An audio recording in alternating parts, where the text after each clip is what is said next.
Welcome to Everything is a Primary Source, the podcast where pop culture is used to tell about history. We're going to the movies in this episode and all the way back 50 years to February of 1974. Mel Brooks' Blazing Saddles is 50, and what better time to discuss its role as a document of the past? Here's my drop-in guest, Caroline, to talk about the Western comedy which pushed the boundaries to bring up some very important topics a half-century ago. All right, I'm here with Caroline, and you're coming to us from Baltimore. We're in Nashville. Did you fly here, drive here? I flew here. Okay. Flew here. It would be like 6 hours on the road, Yeah, right? no, I would not do that. Okay. And so Baltimore, last time I was in Baltimore, we went to Fells Point. We went to the National Dentistry Museum is there. Yes, I just went there. And That is cool. you don't want to brush that one aside. Yeah. Yeah. I'll pick at it for... that's such a cool place. Baltimore itself, it's one of those cities that's so, like, authentic. It's dense. It's dense with what it has to offer, right? Like, you can drive through the whole thing in, like, maybe 30 minutes. Yeah. But, like, you can't drive very far without getting a good taste of a whole lot. Yeah, and it's so... I know it was around before the 19th century, but it just feels like so mid-19th century, all the brick Yep. and, Oh, yeah. and everything like that. And, Yep. So what we're going to talk about in this little episode, this little segment, is also related to the 19th century, but it's a 1974 comedic version of Western America in the 19th century, and that would be Mel Brooks' Blazing Saddles. So what made you choose this movie out of my collection? I think this movie was a staple growing up in my household. My dad would watch a lot of Mel Brooks movies and just thought Blazing Saddles was hilarious.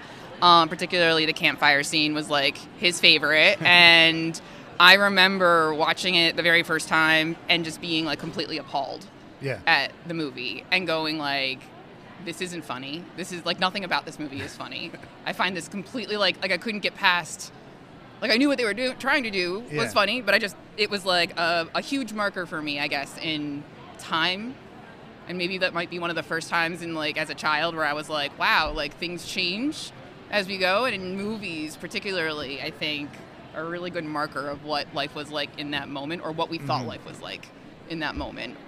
You more or less summed up my thesis is that's what pop culture is. It should not be overlooked as being documents, and it can get all kind of mangled up because in this case, it's not based on a real story by any means or even a real place, but the time period is specific. It's about the Old West. Yes. And so it's kind of quasi-history, but it's not a document of the Old West. It's a document of 1974. Right. Right? Or 73 when they made it.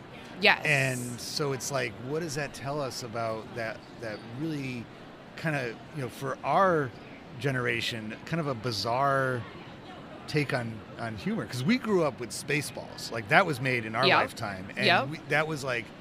And even that still had some of that old-timey humor that we didn't quite understand. I loved Young Frankenstein. But like, that was my... But I feel like Mel Brooks being a Jewish artist in America and comedian, I think, was able to go places maybe other people weren't particularly allowed or maybe did without it being widely accepted. And his humor, but I think it's interesting to me that was ever a movie that we were like, oh, that's hilarious, it's totally fine, we're just dropping these words left and right. And again, like, my father, who grew up in the Bronx, New York, and his family and our family and a friend circle is very diverse and accepting and open, and to see men of all ages and all types, particularly laughing at this one thing that nowadays would be not okay. Just interesting, just an interesting, like, humor does change. Yep. And I sometimes see, while I don't understand or agree, all the time with a generation saying, wow, this next generation is softer, right? Like, yeah. So I don't know what that, like, what will we say that's not going to be cool? I remember when I was growing up, people would often say, like, well, that's gay. Ooh, not now. Yeah. And but like, I don't know, and everybody would make a big deal. It's not, we're not saying any.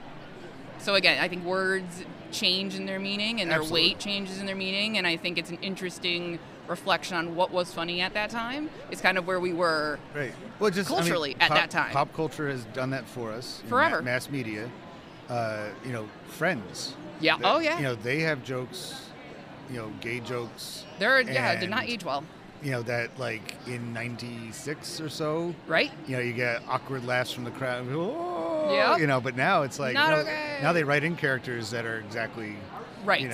Because it's a reflection of. I also think Seventh Heaven is another wonderful, exemplar of what. I totally forgot about that show. No, check out Seventh Heaven, because I feel like some of the memes I get there are way they're just hilarious in that you're like, wow, yeah, this is what our moral compass was, right? Because Seventh Heaven was such a faith-based. This is what a wholesome family does. Now that I think I did watch I don't think I've ever watched a full episode, but I do remember watching some of it, and I'm like, this is very wholesome. It is. It was wholesome, and now I look back and it's cringy. Yeah. Much like everything else in the past, it becomes cringy. It can be, and we can use that cringe though to our benefit. So Absolutely. What's funny, Mel Brooks was a comedian, like yes. you said, and so his status by the time Blazing Saddles comes out is making comedy movies. Yes. And for the most part, I'm not a fan of straight up comedy movies. No. Because, like you said, the comedy, even from the early 2000s, those kind of comedy movies, like those Judd Apatow and Kevin Smith. Yeah, his are, not. I mean, they don't age well. Remember the era of, it kind of came off the heels of American Pie, and it was the quote factory era, where every movie they would have the DVD extended cut with even more quotes, because they wanted us just to have those Ricky Bobby Talladega Nights, Step Brothers, It's like the SNL Next Step movies. Yeah, we're gonna just go around repeating these things to each other, and we kind of did for a while, but those movies, I feel most comedy movies, and unfortunately I think Blazing Saddles fits into this category, I think after you hit the 1 hour mark, it just drops off. And so what I find is a really great comedy is one that also has a story. My Cousin Vinny is the best comedy movie because it could be a drama. It's a story you care about. What's going to happen to these kids? They've been wrongly accused. We know that they didn't do anything wrong. What's going to happen to them? And just infusing the cultural clashing, here's a Brooklyn guy comes into Alabama, and all that hilarity ensues. The pushing against female stereotypes as well, with the woman who was drop dead gorgeous and you wouldn't think she knew anything about cars and knew all the things about cars. So again, there's just lots of commentary about society in a quality movie. And I was just watching on the airplane here my favorite movie of all time, which came out the year before Blazing Saddles, American Graffiti. That's a funny movie too, but it's not a comedy. No. So it's if you set out to do a comedy, you rope yourself into every minute of this has to be funny, or at least attempts to be funny. Right. And then you end up losing a lot of the story to it. Blazing Saddles does have the part where outside the judge there's just a line of people waiting to get hanged. Yeah. That's so weird, but it's it's Simpsons-esque in a way. It's something that you would only see maybe 20 years later. Is ahead of its time. Yes, its absolutely.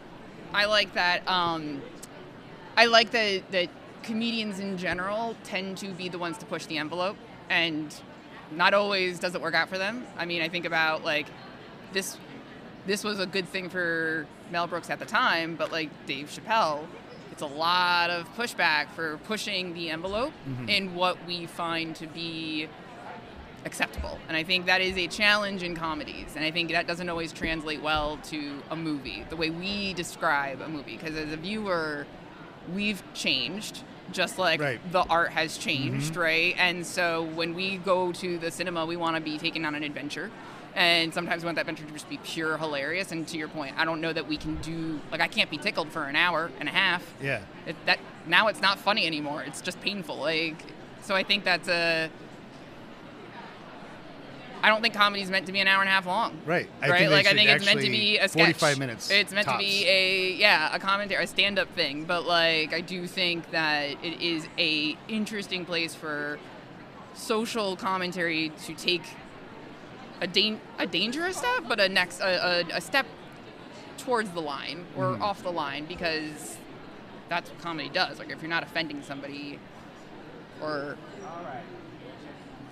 run the risk, you can't be afraid to do that, I guess. And that's something that made me realize I could never be a comedian, because I don't want to hurt anybody's feelings.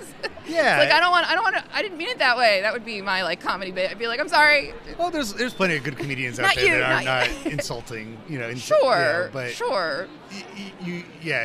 In this media age, and as we're putting our voices out there to dozens, that's about as many listeners I get, but It's more than me. maybe so. thousands. It's like you can't make everybody happy Nope. all the time. But yeah, you're right.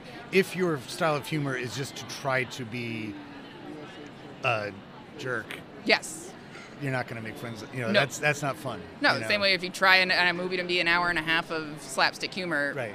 you're going to lose something. It's like Bugs Bunny cartoons are 5 minutes long for a reason. The Three Stooges did not have a featured film. Right. That I recall. Well, they made them later, and they're terrible. Like they made, like, I think just a couple years ago, Three Stooges movie. Oh my God! with Yeah, modern no, actors I was playing them, and gosh, no. I thought that was going to be a biopic, honestly, but it wasn't. It was like an actual Three Stooges in the modern era, and it was just like, why are you doing this? Yeah, no, that should not happen. I'm just going to look up something because there's another movie that I think is, it's not from terribly long before. Have you ever seen Little Big Man with Dustin Hoffman? Don't think so. It's so, like you, Blazing Saddles was one of I call them my dad's movies. Yeah. Where it's like, and American Graffiti was as well. Yeah. That one I got hooked in the first like 6 seconds of the movie. Like, as soon as, I don't know if you've ever seen American Graffiti, but as soon as the character of Toad drives his Vespa and crashes it into a newsstand I'm like, this is hilarious. This is awesome. Great movie. Blazing Saddles was one. Little Big Man was another one. Little Big Man fits more. It's humorous. Mm-hmm. It's more of a dramedy, and so it has a story that you care about. It's about a kind of like an orphaned guy in the Old West, same setting as Blazing Saddles, and kind of bounces back and forth between living among white people and Native Americans. Like, he kind of, and that's where he gets his name of Little Big Man, is from them. But then he. Interesting. And it was one of those movies because, like, 1970 for my dad, he was 22 years old. That's like prime age for watching that kind of movies, and like that one I liked more than Blazing Saddles. And I feel like we watched them like kind of close to each other on VHS.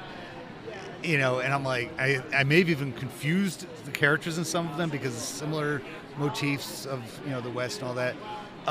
But Little Big Man was funnier because it wasn't an hour and a half of nonstop laughs, like the other one was. So Mel Brooks, that's kind of his thing. Yes.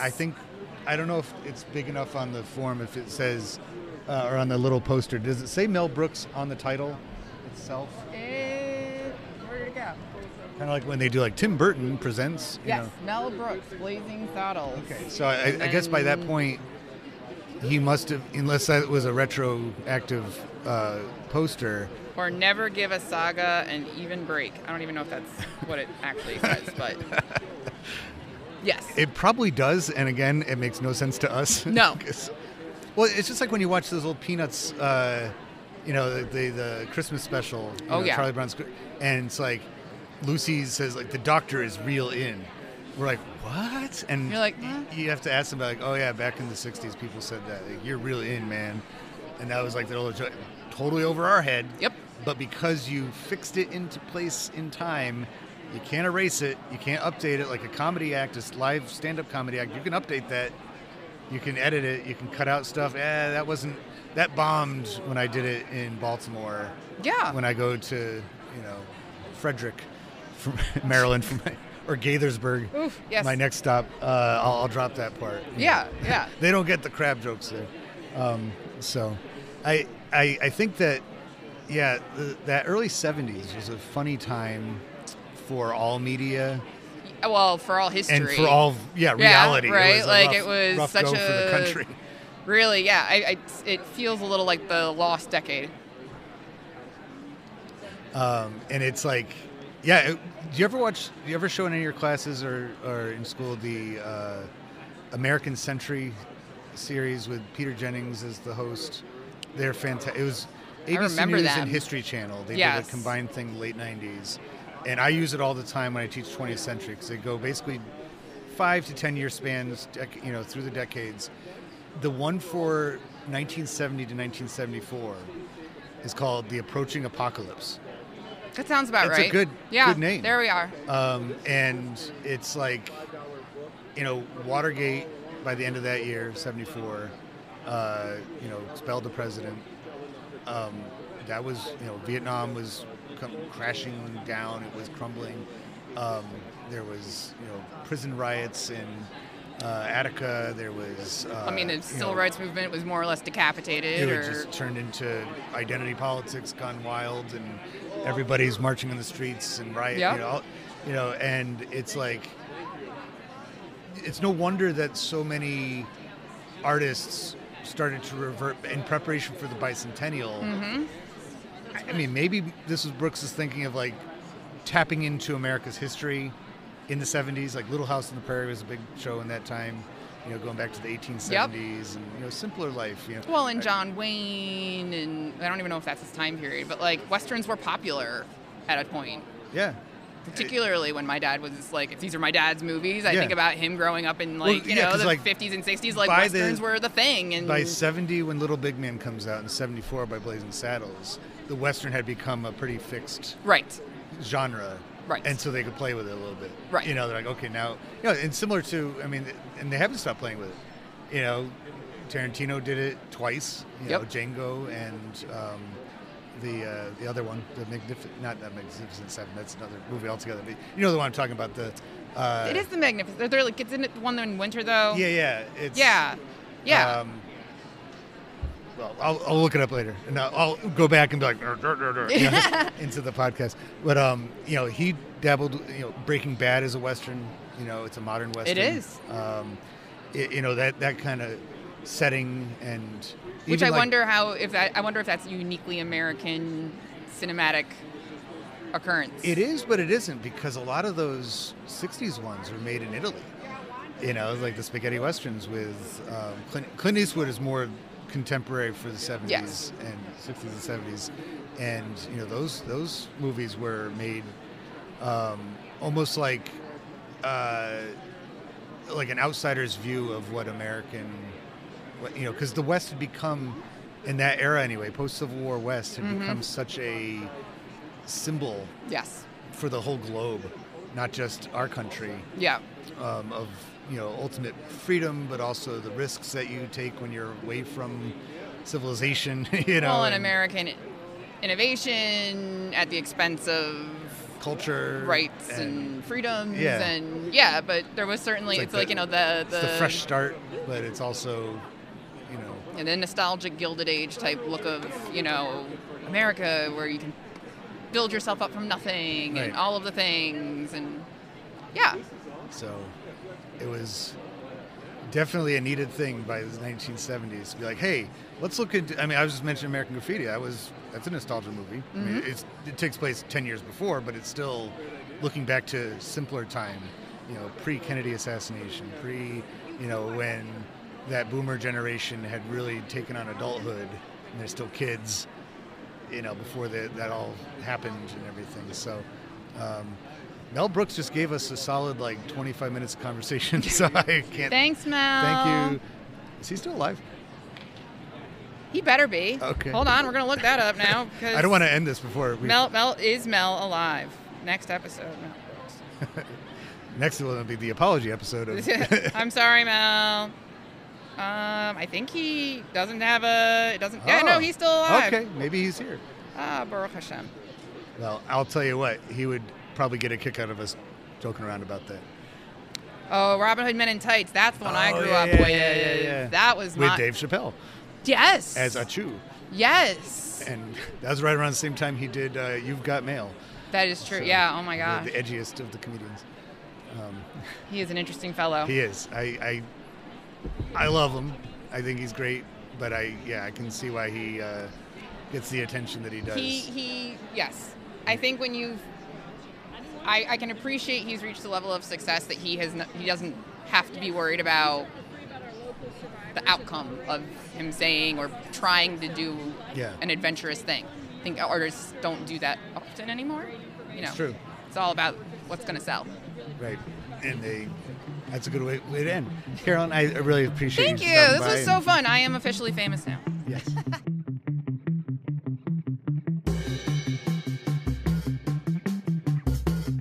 Please rate and follow this podcast wherever you are listening to it right now, and share with everyone you know. You can follow the Everything is a Primary Source podcast on social media, including YouTube and especially Instagram. Show notes, which expound on each episode, and essays about history and pop culture can be found on Substack. The hub for all these things is everything-history.com. Thank you for listening to the EPS podcast, where everything is a primary source.